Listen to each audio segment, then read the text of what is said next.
Hello प्यारे बच्चों। आज हम देखने वाले हैं PYQs from the topic survivorship curve. इसके जितने भी प्रीवियस ईयर क्वेश्चंस हैं CSIR नेट में जो आए हुए हैं पहले, वो हम कवर करेंगे। साथ में ही जो सैम्पल क्वेश्चंस जो एक्सपेक्ट किए जा रहे हैं जिस टाइप के क्वेश्चंस, वो हम आज कवर करेंगे। सर्वाइवरशिप कर्व के बारे में PYQ पढ़ने से पहले थोड़ा सा एक रिव्यू ले लेते हैं कि हमने लास्ट वीडियो में क्या पढ़ा था। So this was the slide. इसमें हमने सर्वाइवरशिप कर्व में 3 कर्व्स पढ़े थे, टाइप 1 कर्व, टाइप 2 कर्व और type 3 curve. This is the type 1 curve. इसमें क्या होता है कि डेथ रेट बहुत ही कम होता है at the beginning of the age, और सर्वाइवरशिप रेट ज़्यादा होता है, मतलब कि ज़्यादा इंडिविजुअल्स जो हैं वो सर्वाइव करते हैं। मोर्टेलिटी रेट जो है वो लो होता है until the end of life span. एक बार ह्यूमन अगर सर्वाइव कर गया है तो पूरी लाइफ स्पैन तक जो उसका डेथ रेट होता है वो कम होता है, मतलब पूरा जब तक उनका जीवन है वो जीते हैं। इसमें क्या एग्जांपल्स आ जाते हैं? इसमें एग्जांपल आ जाते हैं humans, large animals, elephants, deer, annual plants etcetera. Type 1 curve वाले जो एनिमल्स होते हैं वो बहुत बार ब्रीड करते हैं इन देयर लाइफ टाइम। इन्हें हम इटेरोपैरस भी बोलते हैं, और के सिलेक्टेड स्पीशीज़ जो होती है वो टाइप 1 कर्व में आती हैं। टाइप 2 कर्व के बारे में देख लेते हैं। कांस्टेंट सर्वाइवरशिप, जैसे कि यहाँ पर देख पा रहे हैं, बिल्कुल कांस्टेंट लाइन है, मतलब कि जो सर्वाइवरशिप का रेट है वो हर एज पर इक्वल है। So constant survivorship rate throughout their life span independent of age पर डिपेंड नहीं करता, सर्वाइवल रेट जो है वो कांस्टेंट है। एग्जाम्पल्स क्या हैं इसके? Birds, lizards, perennial plants etcetera, ये सभी क्या हैं इसके एग्जाम्पल्स है टाइप 2 कर्व के। टाइप 3 कर्व देख लेते हैं। टाइप 3 कर्व ये वाला कर्व है, इसके अंदर देखो अगर आप, डेथ रेट बहुत ज़्यादा है इमीडिएटली फॉलोइंग बर्थ, यानी कि जैसे ही बर्थ हो रहा है डेथ रेट जो है वो बहुत ज़्यादा है। ठीक है, इस तरह के जो एनिमल्स होते हैं टाइप 3 कर्व के अंडर जो आते हैं वो सिर्फ एक ही बार ब्रीड करते हैं इन देयर लाइफ टाइम। इन्हें हम सैमल पैरस भी बोलते हैं, और आर सिलेक्टेड स्पीशीज़ के अंडर जो एनिमल्स आते हैं वो टाइप 3 के एनिमल्स होते हैं। Example frog, fishes, trees, flies, oysters etcetera. तो इसके अंदर आपको मैंने पहले ही बताया था कि एग्जांपल्स बहुत ज़्यादा इंपॉर्टेंट है, और मोर्टेलिटी रेट का जो डिफरेंस है तीनों के अंदर वो बहुत इंपॉर्टेंट है। ठीक है, आई होप ये आपको समझ आ गया होगा, और पूरी वीडियो देखने के लिए उसका जो लिंक होगा वो मैं आई बटन में दे दूँगी, वहाँ से आप कंप्लीट वीडियो भी देख सकते हैं। वहाँ पर मैंने और डिटेल में समझाया है। ठीक है, तो फटाफट सब देख लेते हैं इसके कुछ PYQs।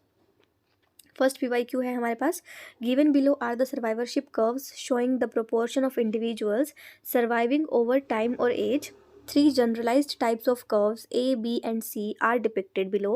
Which of the following represent the correct survivorship curve for the given organisms? मतलब कि यहाँ पर हमें कुछ organisms दिए हैं और हमें ये बताना है कि इनमें से A वाले में कौन सा organism होगा, B वाले में कौन सा होगा और C वाले में कौन सा होगा। इसके एग्जाम्पल्स पढ़े थे ना, हमें बस वही हमें याद करने हैं। सो सबसे पहले वाला ये वाला कौन सा कर्व है? Type 1 curve. This is type 2 curve and this is type 3 curve. ठीक है, टाइप 1 कर्व में कौन से आते हैं? ह्यूमंस, एलिफेंट्स, यही आते हैं। तो अगर आप देखोगे फर्स्ट ऑप्शन ही हमें सही दिख रहा है, लेकिन फिर भी हम आगे देख लेते हैं। जैसे इसमें सेकंड वाले में लिखा है ऑयस्टर्स, लिजर्ड्स, ऑयस्टर्स, क्या ये दोनों आते हैं? इसमें नहीं आते, तो फर्स्ट वाला ऑप्शन ठीक है। बी वाले में भी देख लेते हैं एक बार, टाइप 2 वाले कर्व के अंदर। टाइप 2 वाले कर्व के अंदर देखो लिजर्ड्स पहले वाला ऑप्शन सही है, एलिफेंट्स और ऑयस्टर्स ये नहीं आते हैं। टाइप 3 कर्व के अंदर यानी कि सी वाले ऑप्शन में, सी वाले में कौन आते हैं? ऑयस्टर्स, लिजर्ड्स या एलिफेंट्स। एलिफेंट्स तो टाइप 1 कर्व के अंदर आ गए हैं, और लिजर्ड्स जो हैं वो टाइप 2 कर्व के अंदर आ गए हैं, तो बचे ऑयस्टर्स, वो किस में आते हैं? टाइप 3 कर्व में आते हैं। तो फर्स्ट ऑप्शन जो है वो करेक्ट हो जाएगा। इसके बाद सेकंड PYQ है हमारे पास, following is the diagram of 3 idealised survivorship curves of animals, find the correct match between the group of animals and respective survivorship curves. तो अभी हमें इसमें यही चीज़, सेम चीज़ बतानी है कि कौन सा कर्व क्या रिप्रेजेंट करता है।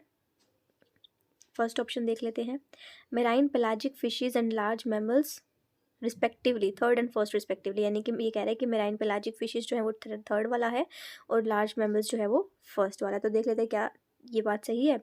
टाइप 1 कर्व जो है उसमें लार्ज मैमल्स आते हैं, ठीक है। टाइप 3 कर्व जो है उसके अंदर फिशेज आती हैं, ठीक बात है। तो फर्स्ट ऑप्शन ही सही हो गया। आगे भी देख लेते हैं, लेकिन सेकंड ऑप्शन में ये कह रहा है marine pelagic fish and large mammals 1 and 2 respectively, तो बिल्कुल ही गलत बात है, क्योंकि लार्ज मैमल्स तो टाइप 1 कर्व के अंदर आते हैं। थर्ड ऑप्शन देख लेते हैं, some birds and large mammals 1 and 3 respectively, ये भी गलत हो गया है। फोर्थ वाले में क्या लिखा है? Marine pelagic fish and some birds 1 and 3 respectively, ये भी गलत हो गया है। सो इस हिसाब से हमारा जो फर्स्ट ऑप्शन है वो बिल्कुल करेक्ट है। ठीक है, अब मूव ऑन करते हैं to the next question. Given below are growth and survivorship curves, growth curve और सर्वाइवरशिप कर्व दिया हुआ है। Select the correct combination of growth curve from figure P and survivorship curve from figure Q given below that would best represent R and K strategies respectively. इसमें हमने पढ़ा था ना कि जो K स्ट्रेटेजी वाले होते हैं वो कौन से होते हैं, कौन से कर्व में आते हैं, और आर स्ट्रेटजी वाले कौन से कर्व के अंदर आते हैं। इसके लिए आपको ग्रोथ कर्व के बारे में भी नॉलेज होनी चाहिए, लेकिन क्योंकि इसमें सर्वाइवरशिप कर्व के बारे में भी पूछा है तो एक बार हम सर्वाइवरशिप कर्व के हिसाब से ही सोल्व करके देख लेते हैं। सो आपको पता है ये जो सर्वाइवरशिप कर्व के अंदर जो ये वाला पार्ट होता है ये क्या है, टाइप 1 कर्व है, दिस इज़ टाइप 2 कर्व और दिस इज़ टाइप 3 कर्व। तो टाइप 1 कर्व जो होता है जहाँ जैसे यहाँ पर एल लिखा है, यहाँ एम लिखा है और यहाँ पर एन लिखा है, ठीक है। सो अब आप देखो जो एल वाला है इसमें आर टाइप 1 कर्व जो है, टाइप 1 कर्व जो है उसके अंदर जो है एल वाले के अंदर कौन सी स्पीशीज़ आती हैं, आर वाली या के वाली स्पीशीज़ आती हैं। अगर आप सिंपल, आपको इतना भी पता है ना कि टाइप 1 कर्व के अंदर कौन सी स्पीशीज़ आती हैं, के वाली। टाइप 3 कर्व के अंदर कौन सी स्पीशीज़ आती हैं, आर वाली, ठीक है। तो अब आप देखो इसी से आपका क्वेश्चन सॉल्व हो जाएगा। फर्स्ट वाले में ये कह रहे हैं कि आर जो है वो ए और एल में शो किया यहाँ पर, यानी कि यहाँ पर ए में और यहाँ पर एल में। तो क्या एल में आर आता है, नहीं आता, तो फर्स्ट ऑप्शन गलत हो गया। सेकेंड वाले ऑप्शन में इसने कहा है कि आर जो है, यानी कि जो आर वाली स्पीशीज़ है वो बी और एन में आती है, यानी कि बी और एन में आती है। एन कहाँ पर है, बी और एन में आती है। तो टाइप 3 कर्व के अंदर क्या आर वाली स्पीशीज़ आती हैं, सही बात है, ये तो इसके अंदर आर वाली आती हैं। नेक्स्ट भी देख लेते हैं के वाली स्पीशीज़। के वाली स्पीशीज़ इसने कहा है ए और एल के अंदर, ए और एल के अंदर, ये भी ठीक बात है, तो ये वाला ऑप्शन सही होगा। सी और डी वाला भी देख लेते हैं एक बार। सी वाले ऑप्शन में कह रहा है कि आर जो है वो ए और एम के अंदर है, यानी कि ए और एम के अंदर, गलत बात है। फोर्थ वाले ऑप्शन के अंदर ये कह रहा है कि आर जो है वो बी और एम के अंदर है, बी और एम के अंदर, ये भी गलत बात है क्योंकि आर तो एन के अंदर होता है। तो बाकी सारे ऑप्शन जो है वो गलत हो गए और बी वाला ऑप्शन जो है वो हमारा सही हो गया, ठीक है। इसके बाद कुछ सैम्पल क्वेश्चंस भी देख लेते हैं। इसमें सबसे पहले पूछा which of the following organism is most likely to exhibit a type 1 survivorship curve. Examples आपको पता होना चाहिए, सारा क्वेश्चन आप खुद सॉल्व कर दोगे। कौन से आते हैं, बैक्टीरिया, ह्यूमन, फ्रॉग या फिशेज में से ह्यूमंस आते हैं, तो बी वाला ऑप्शन क्या हो जाएगा, करेक्ट हो जाएगा।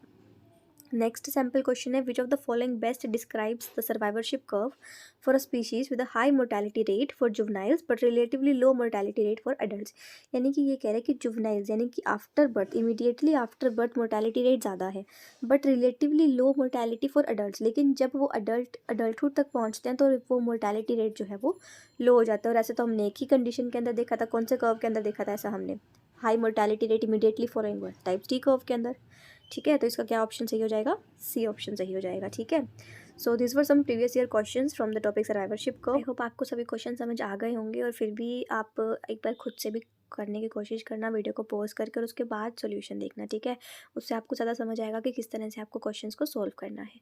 Okay, so I hope you like the video, and if you like the video don't forget to like, share and subscribe my channel. Thanks for watching.